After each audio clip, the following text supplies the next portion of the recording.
Good evening everybody, how are you. अपन जो है वो थर्मोडायनेमिक्स पढ़ रहे थे, उसके अंदर बीच में हमने केटीजी के कुछ क्वेश्चन फॉर्मूले यूज कर रहे हैं।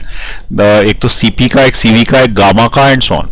अब वो किस टाइप के क्वेश्चन में थर्मोडायनेमिक्स में काम में आते हैं वो आज मैं करा रहा हूँ आपको। तो देखिए क्वेश्चन आ गया, in a monoatomic gas heat is supplied at constant volume of 4 litre gas, due to which its pressure increases from 2 atmosphere to 5 atmosphere. Find the heat supplied. अब ये क्या बोल रहा है कि मोनो एटॉमिक गैस को गर्म किया कांस्टेंट वॉल्यूम पे, यानी ढक्कन लगा के, due to which pressure increase हो गया 2 एटमॉस्फेयर से 5 एटमॉस्फेयर, प्रेशर कुकर बन गया वो। तो उसने पूछा कि कितनी भैया हीट सप्लाई करी बताओ। तो बता देते हैं कितनी हीट सप्लाई करी। उसके लिए आपको क्या करना पड़ेगा, सबसे पहले जो गिवन है उसको लिखना पड़ेगा और एसआई यूनिट में कन्वर्ट करना पड़ेगा। तो पहले मैं गिवन लिख देता हूं और एसआई यूनिट में कन्वर्ट कर देता हूं उसको। ठीक है, देखें पहली चीज कांस्टेंट वॉल्यूम है। कांस्टेंट वॉल्यूम में वर्क डन 0 होता। ठीक, ये समझ में आई बात। दूसरी चीज जो उसने दे रखी है कि 4 लीटर गैस है, यानी कि वॉल्यूम दे रखा है उसने। Volume V is equal to 4 litre, यानी 4 into 10 to the power -3 metre cube. Litre को मीटर क्यूब में कन्वर्ट। अब इनिशियल प्रेशर दे रखा है 2 atmosphere. 2 atmosphere nearly 10 to the power 5 होता है ये न्यूटन पर मीटर स्क्वायर। वैसे एग्जैक्टली होता है 1.01 into 10 to the power 5 newton per metre square बराबर 1 एटमॉस्फेयर। लेकिन मैं 1.01 को 1 ही ले लेता हूं। तो 1 ही ले लिया था मैंने। क्या किया, 2 का 2 लिखा और एटमॉस्फेयर का 10 की पावर 5 कर दिया सीधे। सेकंड नंबर पे प्रेशर उसने पूछा है सेकंड, तो it is 5 into 5 atmosphere and 5 into 10 to the power 5 newton per metre square. Question ये पूछा है कि what is the heat supplied, this is question mark. ठीक है, और एक चीज और दे रखी है कि मोनो एटॉमिक गैस है, ये याद रखना मोनो एटॉमिक गैस है, इसका भी काम है मोनो एटॉमिक गैस। चलिए अब अपन हीट सप्लाई निकालते हैं। तो हमें ये पता है कि फर्स्ट लॉ से heat supplied is equal to delta Q equal to delta U plus delta W. अब चूंकि इसमें वर्क डन तो 0 होगा क्योंकि आइसोचोरिक प्रोसेस है, ये चोर आइसोचोरिक प्रोसेस में वर्क डन 0 होता। अब वर्क डन 0 होगा, इसका मतलब ये तो आएगा ही नहीं उसमें। ये नहीं आएगा तो फिर बचा क्या, delta Q is equal to delta U बचा है ना, हीट सप्लाइड इक्वल टू। ठीक, अब delta Q is equal to delta U का मीनिंग क्या है कि जो हीट सप्लाइड पूछ रहा है change in internal energy, change in internal energy. अब तुमको ये याद हो तो चेंज इन इंटरनल एनर्जी का फॉर्मूला था NCV/dt, Q equal to ms theta. तो ms थीटा की जगह NCV/dt, ये चेंज इन इंटरनल एनर्जी का फॉर्मूला है। अब इसमें delta U is equal to N C V, this is T2 minus T1, temperature का चेंज। क्या है भैया, dt है T2 माइनस T1 टेम्परेचर का चेंज। अब मान लो कि अपन ने इक्वेशन लगाई PV is equal to nRT, क्योंकि आइडियल गैस है तो आइडियल गैस इक्वेशन लग जाएगी इसमें, PV इक्वल टू nRT। तो यहां पे क्या हुआ, जब मैं प्रेशर 1 लूंगा, वॉल्यूम तो कांस्टेंट है, nRT1 P2 VnRT2। अब तुम इसको इसमें डालो डेल्टा यू में, तो delta U is equal to NCV। ये जो T2 है ना, इसकी वैल्यू यहां से निकाल लाएंगे अपन T2 की। ठीक है, एक स्टेप बाद लेते हैं इसको। तो T1 की वैल्यू निकाल लेते हैं पहले, P1V अपॉन NR, और T2 की वैल्यू निकाल लेते हैं P2V अपॉन NR। ये हमने निकाल लिया T1 की वैल्यू, ये निकाल लिया हमने T2 की वैल्यू। यहां तक बात समझ में आ गई। अब ये जो T1 और T2 की वैल्यूज हैं, इसको उठा के रखनी है। कहां रखनी है, T1 और T2 की वैल्यूज कहां रखनी है, तो T1 और T2 की वैल्यू रखनी है तुम्हें इस फॉर्मूले में। ठीक है, ये वाले में T1 इधर जाएगा और T2 यहां से इधर आएगा, तो डेल्टा यू मिल जाएगा। Delta U is equal to NCV T2, T2 is P2V upon NR minus P1V upon NR। इससे मिलेगा delta Q equal to delta U, क्योंकि ये delta Q equal to delta U है ही, which is equal to N C V dot V common upon N R common, तो pressure 2 minus pressure 1। यहां तक सब समझ में आ गया, एन से एन कट गया। अब यहां पे अपन सीवी की वैल्यू डालेंगे, इसलिए वो पिछली क्लास में पढ़ाया था। अब बताओ सीवी की क्या वैल्यू डालूं? आर के टर्म्स में डालनी है। तो तुमको याद हो तो मोनो एटॉमिक गैस के लिए सीवी इज इक्वल टू 3/2 था, मोनो एटॉमिक गैस के लिए। अब बहुत सारे बच्चों को ये याद नहीं आया होगा, ठीक है, तो उसके लिए आपको या तो आप ऐसा करें कि इसको degree of freedom by 2 into R करके याद कर लें सीवी को, या फिर अगर बिल्कुल ही भूल जाते हो तो मैं तो पीछे से लेके आता हूं उसको। कहां से लेके आता हूं? मैं लेके आता हूं गामा से। गामा इज इक्वल टू 1/2 ईटा। मुझे डिग्री ऑफ फ्रीडम याद ही रहता है, मोनो एटॉमिक का 3 होता है, मोनो एटॉमिक का 3 होता है, तो मैं इसको लिख देता हूं 1/2/3। 3 + 2 = 5, तो इट इज 5/3। तो गामा यदि 5/3 है तो गामा हमेशा CP/CV होता है। इससे मुझे CP के सामने नंबर लगने वाला नंबर मिल जाता है, CV इज इक्वल टू 3, बस उसके आगे R लगा देते हैं अपन, ठीक है। तो ये मिल जाएगा 3/2 R, उसके आगे नहीं, उसका डिवाइडेड बाय 2 करके R लगाते हैं, ठीक है, क्योंकि यहाँ डिवाइडेड बाय 2 भी है। तो CV is equal to 3/2R। इसका मतलब basically degree of freedom divided by 2R। अगर ये याद रह जाए तो और भी जल्दी से हो जाएगा, ठीक है। तो ये CV की जगह क्या डाल दोगे तुम? 3/2R इंटू V, और ये P2 माइनस P1 है ही, और अपॉन में एक R और है, ये R से R कैंसिल हो गया, तो तुम्हें मिला 3V/2 P2 माइनस P1। अब वैल्यूज डाल दो, put the values, you will get heat. 3 times volume कितने लीटर है उसका? वॉल्यूम को कन्वर्ट कर लिया था हमने, volume 4 litre, 4 into 10⁻³ it is 4 into 10⁻³ upon में 2। प्रेशर, प्रेशर को हमने कन्वर्ट कर लिया था, तो इंटू 10⁵ कॉमन ले लेता हूं मैं इसमें से, और 10⁵ कॉमन लेने के बाद प्रेशर 2 माइनस प्रेशर 1, तो दैट इज 5 और 2, 5 और 2, तो यहां पे आ जाएगा 5, यहां आ जाएगा 2। तो delta Q is equal to 4 3 12, और ये 2 से काटी तो इसका हाथ क्या थी, तो ये 6 हो जाएगा, 6 इंटू 10⁻³ और ये हो रहा है 3 इंटू 10⁵। इसका मतलब हीट सप्लाइड विल बी 6 3 18, और 5 में से 3 गए 0, ये 5 ऊपर है, 5 में से 3 गए 0, तो बच्चे 2 0, तो 1800 जूल्स की हीट सप्लाई की गई है। This is the answer. अब आपको समझ में आया कि वो बीच में कैसे यूज में लाते हैं अपन, CP CV और वो सब थर्मोडायनामिक्स के क्वेश्चन में इस तरीके से लिंक बनानी पड़ती है उसको। चलिए नोट कर लें अब इसको, नीचे ले रहा हूं, और नीचे, और नीचे,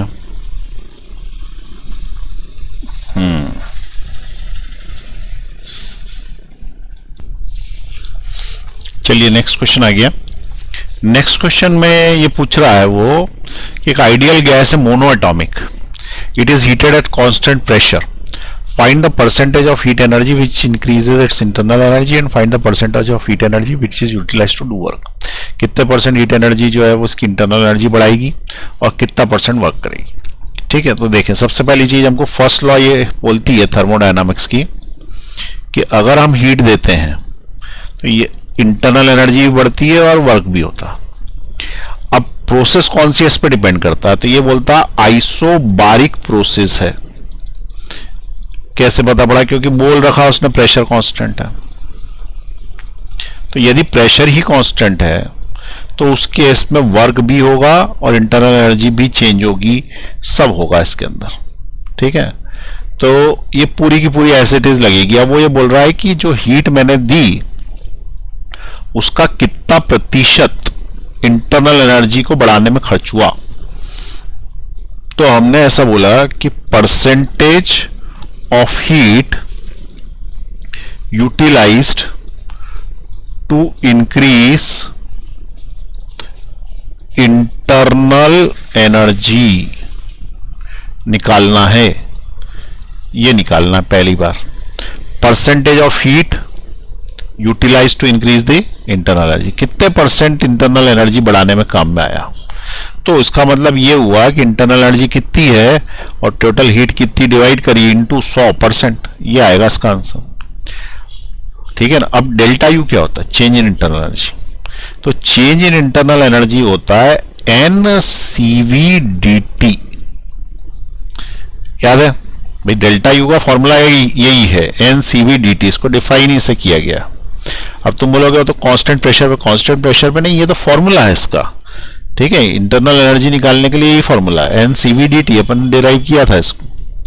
अब हीट सप्लाइड के लिए NCP/dt होएगा, क्योंकि heat supplied at constant pressure है, तो इसके लिए होगा NCP/dt into 100%।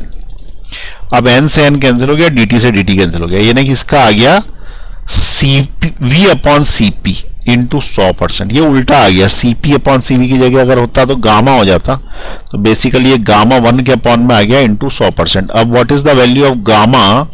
that is Cp/Cv, which is 1/2 by eta, where eta is degree of freedom for a monoatomic gas।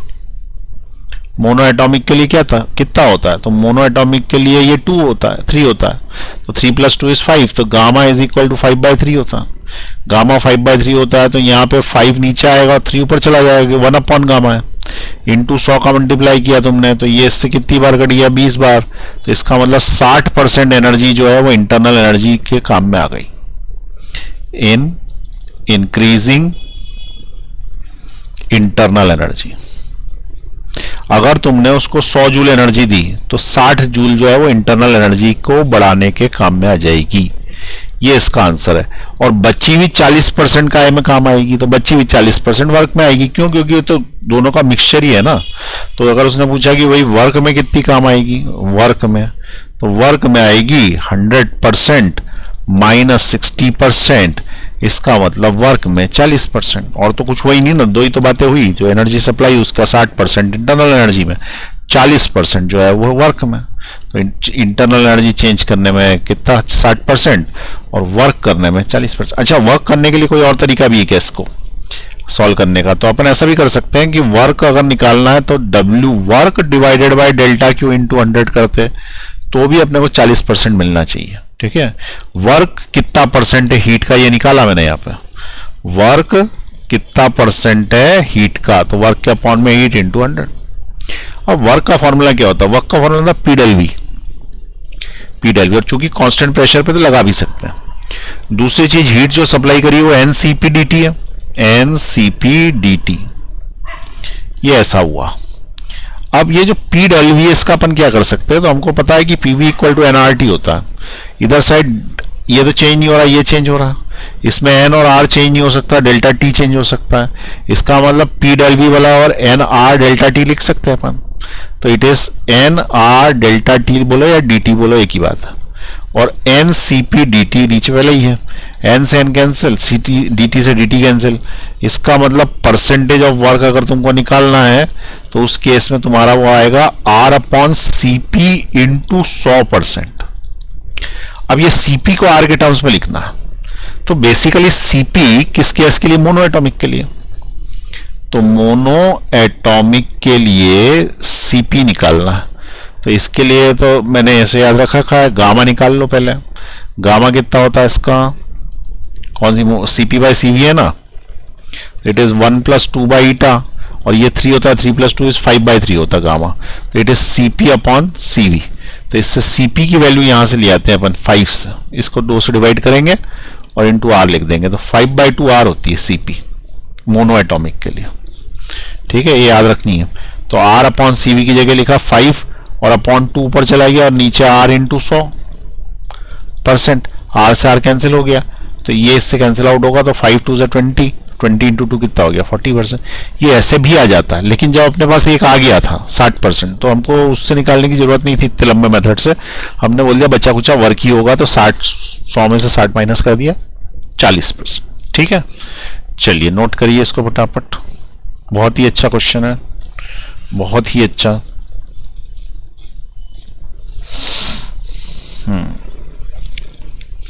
नीचे ले रहा हूं,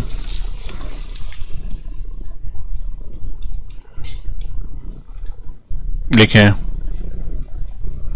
और नीचे।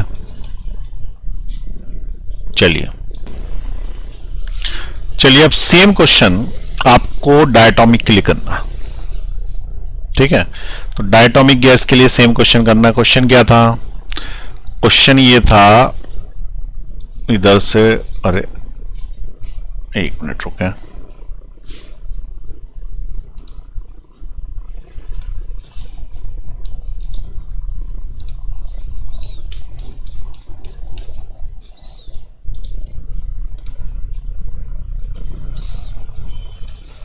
सेम क्वेश्चन चेंज करो यहां पे, और यहां पे डायटोमिक लिख लो।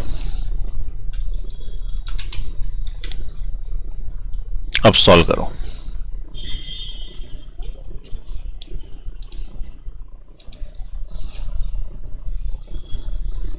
चलिए पॉज का बटन दबाइए, सॉल्व करिए। डायटोमिक तक ही कराऊंगा, ट्राइटोमिक खुद ही कर लेना। तो अब यहां पे देखें, हमने ऐसा पढ़ा कि अगर तुम्हें percentage of heat energy utilised to do work निकालनी है, तो उस केस में कितना लिखेंगे? Utilise to do work, utilise to increase internal energy निकाल लेते हैं, वो आसान निकलती है। इंटरनल एनर्जी, तो it is NCVDT upon NCPDT। ये कैंसिल, इसका मतलब 1 अपॉन गामा इंटू 100%। अब तुम्हें गामा निकालना डायटोमिक का, तो डायटोमिक का गामा होता है 1 + 2 by eta, degree of freedom. तो इट इज 1 अपॉन 5 होता है उसका नॉर्मल टेम्परेचर पर डिग्री ऑफ फ्रीडम। तो 5 और 2 7 अपॉन 5 एट नॉर्मल टेम्परेचर। नहीं दिया तो नॉर्मल ही मानते हैं, वाइब्रेशन वाला लेते ही नहीं है। तो 7/5, तो ये जो आ रहा है ये आएगा 1 अपॉन गामा, गामा इज 7/5, तो 7 इधर 5 ऊपर, इंटू 100%। इसका मतलब 500 डिवाइडेड बाय 7% हुआ ये। 500 डिवाइडेड बाय 7, तो 500 को 7 से डिवाइड करें, 7 7 जा 49, बचे 10, 7 1 जा 7, बचे 3, पॉइंट लगाया 30 हो गए, 7 3 जा 21। तो इट इज नियरली 71.3%। इतनी heat percentage of heat use to increase क्या?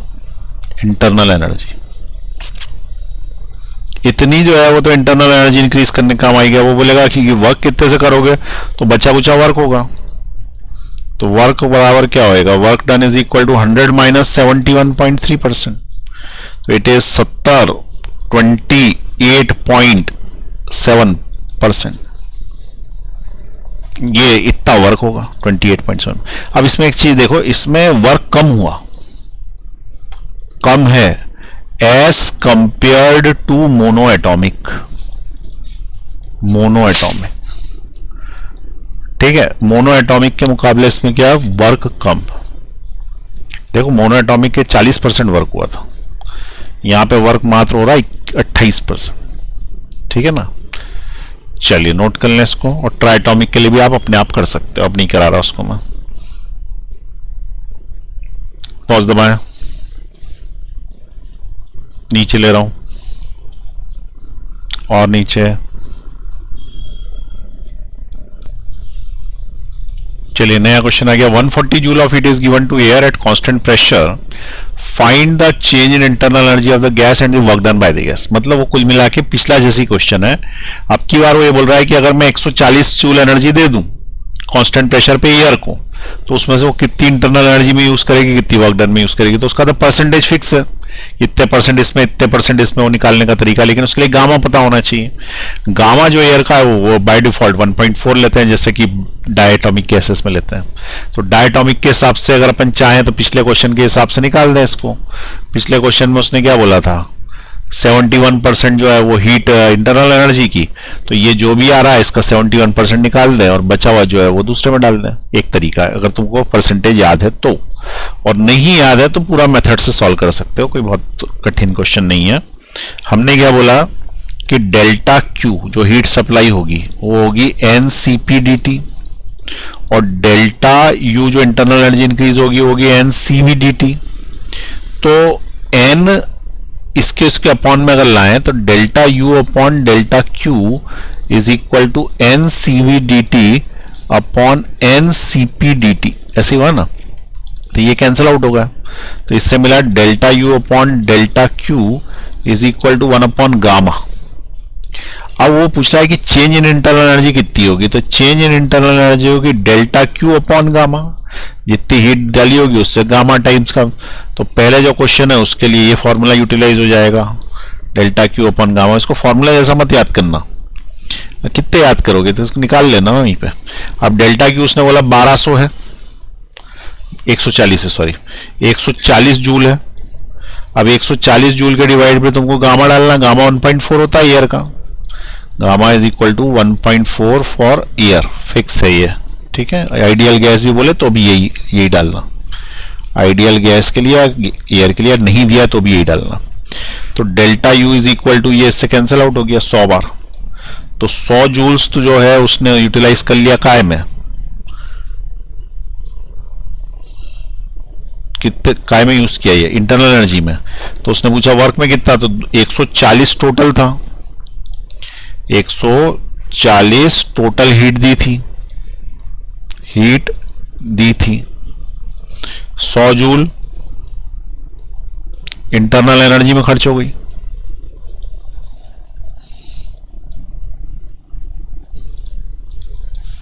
बची 40 जूल, वर्क हो गया,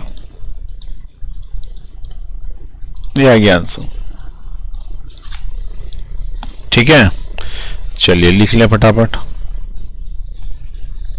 नीचे ले रहा हूं मैं।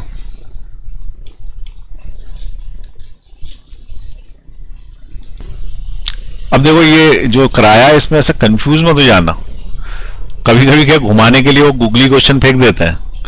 जैसे उसने क्वेश्चन दिया है कि 150 joule 140 joule of heat is supplied eight पहला कांस्टेंट प्रेशर, दूसरा कांस्टेंट वॉल्यूम, तीसरा कांस्टेंट टेम्परेचर। बस 3 ही हो सकते हैं, बचाव तो हो नहीं सकता। Find the percentage of delta you in this heat and find the percentage of work done. तो देखो कांस्टेंट प्रेशर पे जब बात करी थी ना तो वो 100 जूल और 40 जूल आंसर सही था अभी जो किया, लेकिन कांस्टेंट वॉल्यूम पे जब काम करोगे ना तो delta Q is equal to delta U plus delta W होता, और जब वॉल्यूम ही कांस्टेंट है तो वर्क डन होता नहीं, ठीक है। तो इस वाले केस में कांस्टेंट वॉल्यूम में वर्क डन 0 होता है, वर्क डन 0 होता है, इसका मतलब जितनी तुमने सप्लाई करी पूरी की पूरी ही वो इंटरनल एनर्जी में काम आ गई। तो इसका आंसर यहाँ पे 140 जूल आएगा, उधर कुछ भी नहीं आएगा। और अगर तुमने कांस्टेंट टेम्परेचर पे काम किया तो कांस्टेंट टेम्परेचर पे डेल्टा यू 0 होता है, और डेल्टा यू 0 होता है तो ये कुछ भी चेंज नहीं हुआ इंटरनल एनर्जी का, ठीक है। इंटरनल एनर्जी का चेंज नहीं होता जब टेम्परेचर कांस्टेंट होता है, तो टेम्परेचर कांस्टेंट में ये 0 हो जाएगा, तो पूरी 140 जूल यहाँ पे काम में आ जाएगी, ठीक है। तो 3 ही तरह के क्वेश्चंस बन सकते हैं, इसलिए इसका जब भी क्वेश्चन आता है ना प्रेशर वाला आता है। लेकिन ध्यान रखना कि कहीं ऐसा नहीं हो कि गूगली क्वेश्चन कर दो, कांस्टेंट वॉल्यूम डाल दो, तुम प्रेशर जैसा सॉल्व करके आ जाओ उसको। तो ये आएगा, इसका पूरा कंसेप्ट यहाँ पे लिख दिया मैंने, ठीक है। इसको भी याद कर ले, लिख लें इसको।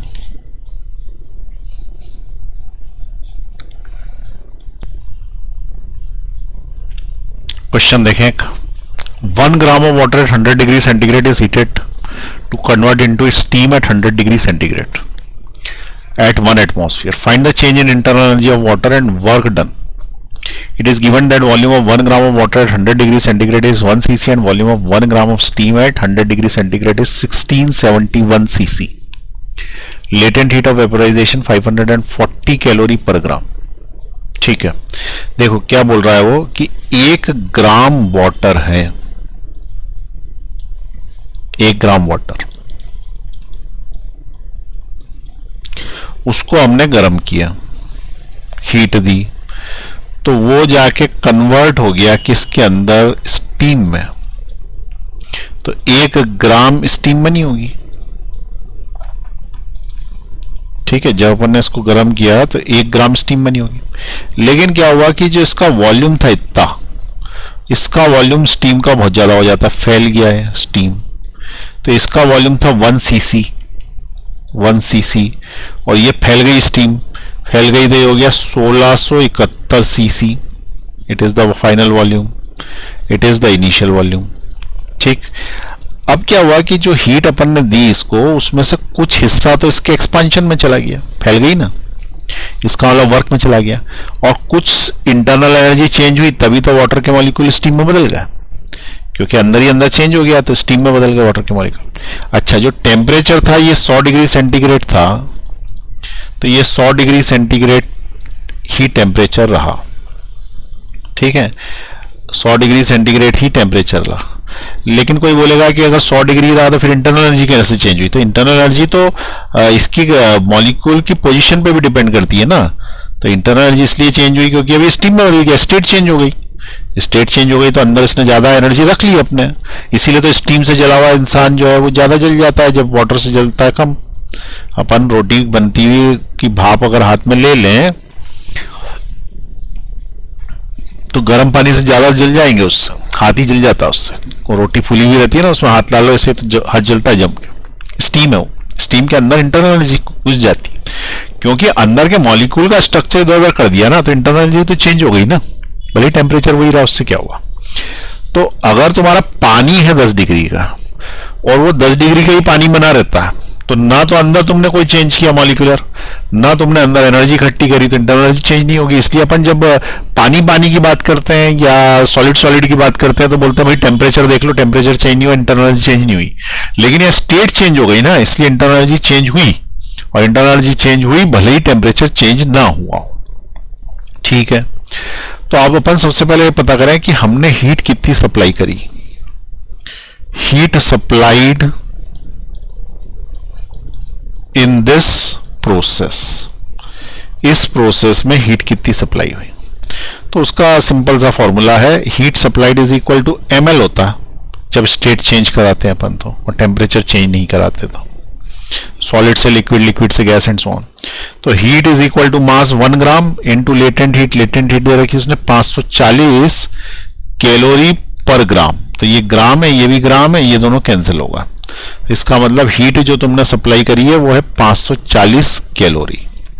लेकिन अपने को जूल में आंसर चाहिए रहता है, तो हम इस कैलोरी में 4.2 का मल्टीप्लाई कर देंगे, 4.18 या 4.2 का, तो ये हमारे पास जूल्स में आ जाएगा। जूल्स, जूल्स छोटा भाई का नाम है ना, इसलिए उसके आगे की संख्या बड़ी होती है। अब ये जो h है, ये पॉइंट हटाया तो नीचे 10 आया, 0 से 0 कैंसिल, तो it will be 54 into 42 joules. अब इसका मल्टीप्लाई कर दो तो 2000 तो ये हो गए, और 8 और ये 16, 2268 जूल्स। इतनी हीट तुमने उसको सप्लाई करी, 2268। ठीक है, ये तो तुम्हारी हीट सप्लाई आ गई, अगर पूछा है उसने तो। नहीं भी पूछा तो अपना दूसरे काम आएगी। उसने क्या पूछा, find the change in internal energy, find the change in internal energy and work done. इसमें कितनी इंटरनल एनर्जी चेंज हुई, कितना वर्क हुआ।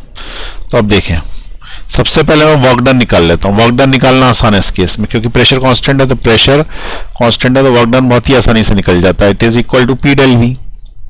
तो work done is equal to pressure change in volume, volume 2 minus volume 1। तो water is equal to pressure, 1 atmosphere है, 1 atmosphere है 10 की पावर 5, वॉल्यूम 1। वॉल्यूम 1 और वॉल्यूम 2 में क्या अंतर है, 1671 क्यूबिक सेंटीमीटर है। क्यूबिक सेंटीमीटर को अगर कन्वर्ट करेंगे तो 1 सेंटीमीटर 10 की पावर -2 से कन्वर्ट होता है मीटर में, फिर -2, फिर -2, तो ये क्यूबिक में चला गया मीटर क्यूब में।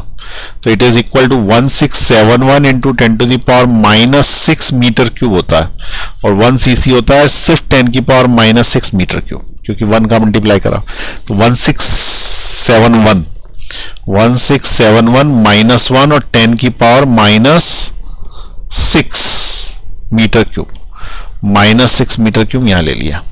इसका मतलब इस केस में जो वर्क होगा वो होगा 1670 इंटू 10⁻⁻1, क्योंकि 5 और 6 -1 छोड़ेंगे, तो it is equal to 167 joules. सारी बात समझ में, 167 जूल्स इतना वर्क होगा। अब उसने पूछा है कि भाई इंटरनल एनर्जी कितनी चेंज होगी, तो इंटरनल एनर्जी निकालने के लिए फर्स्ट लॉ लगाएंगे, delta Q is equal to delta U plus delta W, क्योंकि बची कुछ इंटरनल एनर्जी में ही गया होगा। तो delta Q that is the heat बोले या हीट बोले एक ही बात है, तो 2268 joules which is equal to internal energy में कितना चेंज हुआ, प्लस 167 वर्क हुआ। ठीक है, ज्यादा तो इंटरनल एनर्जी चेंज हुई है उसकी, तो delta U is equal to 2268 minus 168 ले लो उसको थोड़ी देर के लिए, तो delta U is equal to 8 में से 8 गए तो 0 बचे, 6 में से 6 गए तो 0 बचे, ये 2 और ये 2, 2200 जूल्स आंसर आएगा अप्रोक्सीमेट। 1 जूल मैंने कम कर दिया, 2201 जूल आंसर आएगा।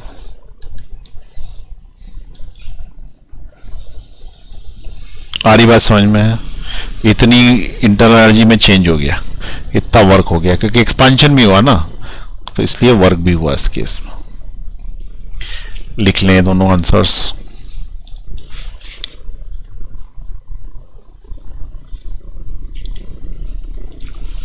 नीचे ले रहा हूं मैं, पॉज दबाएं, नीचे ले रहा हूं मैं, पॉज दबाएं।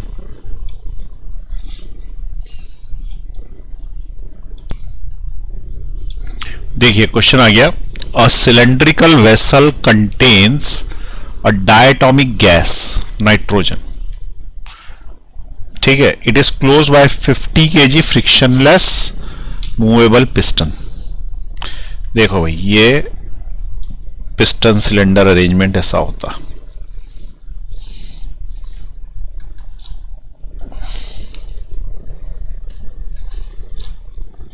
ये पिस्टन। अब इसके अंदर वो बोल रहा है गैस भरी हुई है, ठीक है, अब गैस भरी है तो गैस भर देते हैं, इसके अंदर गैस भर दी। अब उसके बाद बोल रहा है कि इसके अंदर एक पिस्टन लगा हुआ, यानी कि गैस पूरी नहीं भरी, एक पिस्टन लगा, यहां से मिटा देते हैं गैस, पिस्टन लगा देते हैं, ये पिस्टन, ये जो पिस्टन है इसका कुछ वजन है, ठीक है। अब गैस जो है वो यहां भरी हुई है,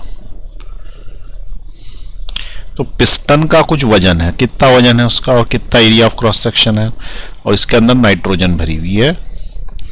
50 किलो का मूवेबल फ्रिक्शन है, ये 50 kg का क्या है भाई, पिस्टन, गैस भरी है। एरिया ऑफ क्रॉस सेक्शन है 100 स्क्वायर सेंटीमीटर, इसका एरिया ऑफ क्रॉस सेक्शन है 100 स्क्वायर सेंटीमीटर। और जो एटमॉस्फेरिक प्रेशर है, जो अलग से ऊपर से लगता है, एटमॉस्फेरिक प्रेशर वो दे रखा 100 किलो पास्कल का, ठीक है, इतना ही होता है, क्योंकि 10 की पावर 5 हो गया, 10 की पावर 5 पास्कल, 1.01 10 की पावर 5 होता है एटमॉस्फेरिक प्रेशर, एटमॉस्फेरिक प्रेशर, ठीक। The cylinder is slowly heated for some time, cylinder को हीट किया थोड़ी देर के लिए। Find the amount of heat supplied by the gas, heat कितनी सप्लाई हुई गैस के द्वारा, if the piston moves through a distance of 20 centimetre, piston ऊपर की तरफ मूव कर गया, यहां पे कितना 20 सेंटीमीटर मूव कर गया, तो ये बताओ कि कितना अपन ने डिस्टेंस कितना मूव किया, तो कितना हीट सप्लाई की गई, ये पूछा उसने, ठीक है भाई। सबसे पहले हम क्या करेंगे, सबसे पहले हम ये निकालेंगे कि प्रेशर क्या है, प्रेशर, अच्छा, ये जो केस है ना, ये कांस्टेंट प्रेशर का केस है। अब बोले कांस्टेंट कैसे हुआ प्रेशर? कांस्टेंट इसलिए हुआ क्योंकि एटमॉस्फेरिक प्रेशर चेंज हो नहीं रहा और पिस्टन का वजन चेंज नहीं हो रहा, तो पिस्टन जितना प्रेशर लगा रहा है वो लगा ही रहा है। ठीक है, तो ये वाला केस किसका है भाई? कांस्टेंट प्रेशर का केस है। कांस्टेंट प्रेशर का केस है तो प्रेशर ऑन गैस निकालना पड़ेगा। It is equal to pressure due to atmosphere plus pressure due to piston. Piston कैसे प्रेशर लगा रहा है? वो उसका खुद का वजन है ना, उससे वो दब रही है गैस पिस्टन के। तो प्रेशर एटमॉस्फेरिक है 10 की पावर 5 पास्कल, 10 की पावर 5 पास्कल। ये तो क्या हो गया भाई? आपका एटमॉस्फेरिक प्रेशर हो गया, लिखा है ना ये 10 की पावर 5 पास्कल। और pressure due to piston, piston pressure लगाता है तो प्रेशर का फॉर्मूला होता है फोर्स अपॉन एरिया। तो 10 की पावर 5 प्लस फोर्स, फोर्स होता है mg जो पिस्टन लगाता है, अपॉन उसका एरिया। तो इट इज 10 की पावर 5 प्लस मास, मास है 50 किलो, जी की वैल्यू 10 ले रहा हूं मैं, और ए इसका एरिया है जो कि 20, एरिया उसका 100 सेंटीमीटर स्क्वायर। तो ये हो गया 100 सेंटीमीटर स्क्वायर का 10 की पावर -4। अब इससे मिलेगा 10 की पावर 5 प्लस, ये 2 0 से 2 0 कैंसिल हो गए तो 10 की पावर 4 ऊपर हो गया, 5 इंटू 10 की पावर 4। इसको मैं लिख सकता हूं 10 इंटू 10 की पावर 4 प्लस 5 इंटू 10 की पावर 4। इनमें से 10 की पावर 4 कॉमन निकाल लेंगे, अंदर बचेगा 10 प्लस 5 15। तो 15 इंटू 10 की power 4 Newton per metre square या पास्कल का प्रेशर है, और ये कांस्टेंट प्रेशर है। ये प्रेशर कैसा है? कांस्टेंट प्रेशर है। ठीक, कांस्टेंट प्रेशर। कांस्टेंट प्रेशर पे कभी भी वर्क निकालना हो ना, तो कांस्टेंट प्रेशर पे वर्क डन का फॉर्मूला होता है work done is equal to pressure into change in volume. तो work done is equal to pressure तो कांस्टेंट है, तो 15 इंटू 10 की पावर 4 हो गया, और वॉल्यूम का चेंज है फाइनल माइनस इनिशियल वॉल्यूम का चेंज। अब वो पिस्टन जितना ऊपर उठ गया होगा वही वॉल्यूम का चेंज होगा। तो यहां से लेके यहां पे था पिस्टन, अब यहां पहुंच गया, इसका मतलब ये जो नीला नीला हिस्सा it is the change in volume. अब चेंज इन वॉल्यूम निकालोगे कैसे? चेंज इन वॉल्यूम निकालोगे इसका एरिया ऑफ क्रॉस सेक्शन ये इनटू मूवमेंट, तो इतना वॉल्यूम आ जाएगा, तो ये एरिया इनटू लेंथ, ये इसका नीले का वॉल्यूम आ जाएगा। तो 100 इंटू 20 सेंटीमीटर, तो जो वॉल्यूम आएगा उसका वो आएगा चेंज इन वॉल्यूम जो आएगा, इसको डेल्टा वी ही रहने दो क्योंकि अपन कोई वैल्यू तो निकाल नहीं रहे, तो सीधे चेंज इन वैल्यूम ही डाल रहा है। तो वॉल्यूम कितने सेंटीमीटर ऊपर उठा? 20 सेंटीमीटर है, 20 इंटू 10 की पावर -3। तो change in volume is equal to displacement into area, और एरिया उसका 100 सेंटीमीटर स्क्वायर, तो 100 इंटू 10 की पावर -4 सेंटीमीटर स्क्वायर हुआ। आ रही बात समझ में? अरे चेंज इन वॉल्यूम निकाल रहा है ना, तो डिस्प्लेसमेंट कितना हुआ 20, और सेंटीमीटर का 10 की पावर -3, और एरिया ऑफ सिलेंडर दे रखा 100 इंटू 10 की पावर -4, वो सेंटीमीटर में दिया हुआ है, तो लिख दिया मैंने यहाँ पे चेंज इन वॉल्यूम। इससे मुझे वर्क डन मिल गया, वर्क डन मिल गया 15, ये गया इससे, और 1 2 3 0 गए 3 0 से, तो बच्चा 2, तो इंटू 2, और कोई 0 0 तो नहीं है,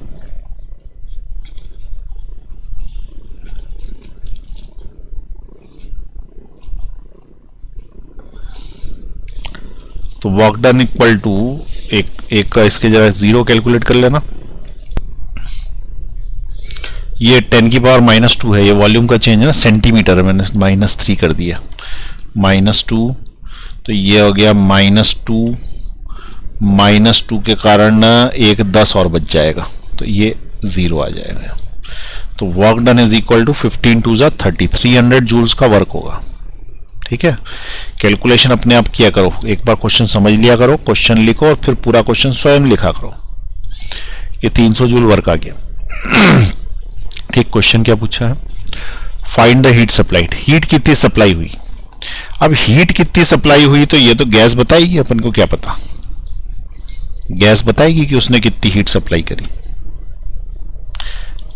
ठीक है, तो बेसिकली गैस बताएगी नहीं, तो अपन इस फॉर्मूले से निकालेंगे delta Q is equal to delta U plus delta W. इसमें वर्क कितना हुआ ये पता पड़ गया, अब इंटरनल एनर्जी चेंज कितनी हुई ये पता कर लेते हैं। तो इंटरनल एनर्जी की जितनी चेंज होगी उस हिसाब से निकल जाएगा। तो अब तुम्हारा सेकंड टास्क क्या है, चेंज इन इंटरनल एनर्जी निकालना। Change in internal energy, change in internal energy delta U is equal to N C V D T. सही है कि नहीं?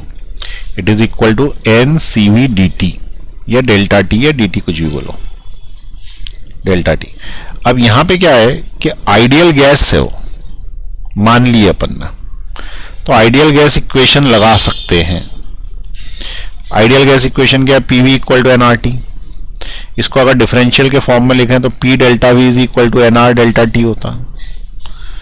ठीक है, ये होता है। अब इसमें क्या किया जा सकता है कि ये जो चेंज इन इंटरनल एनर्जी है ना, इसमें तुम पहले सीवी की वैल्यू डाल दो आर के टर्म्स में।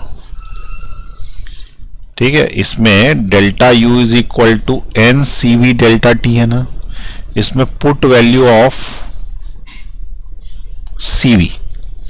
तो सीवी की जो वैल्यू होती है वो होती है गामा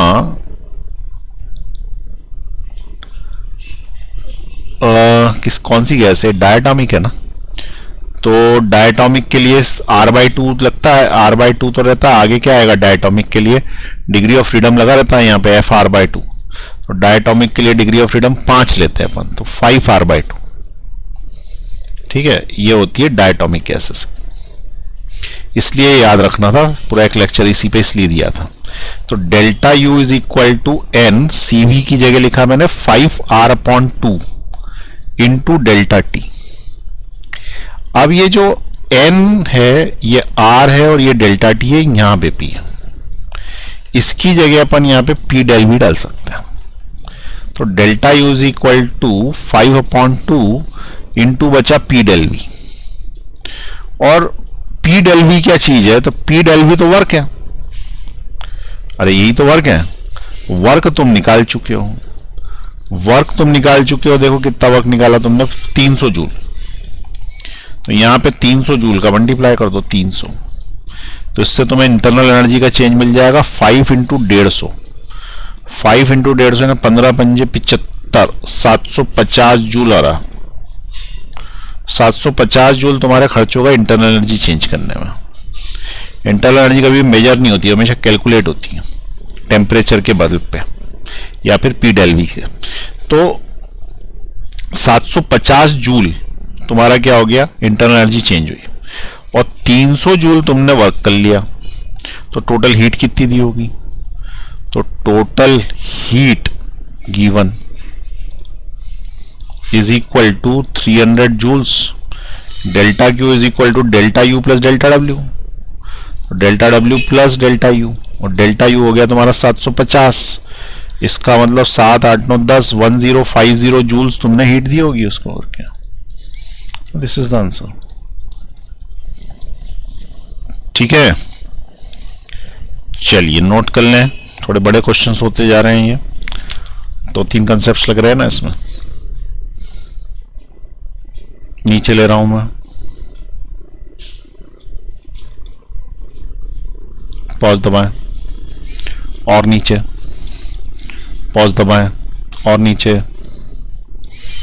पॉज दबाएं और नीचे, पॉज दबाएं।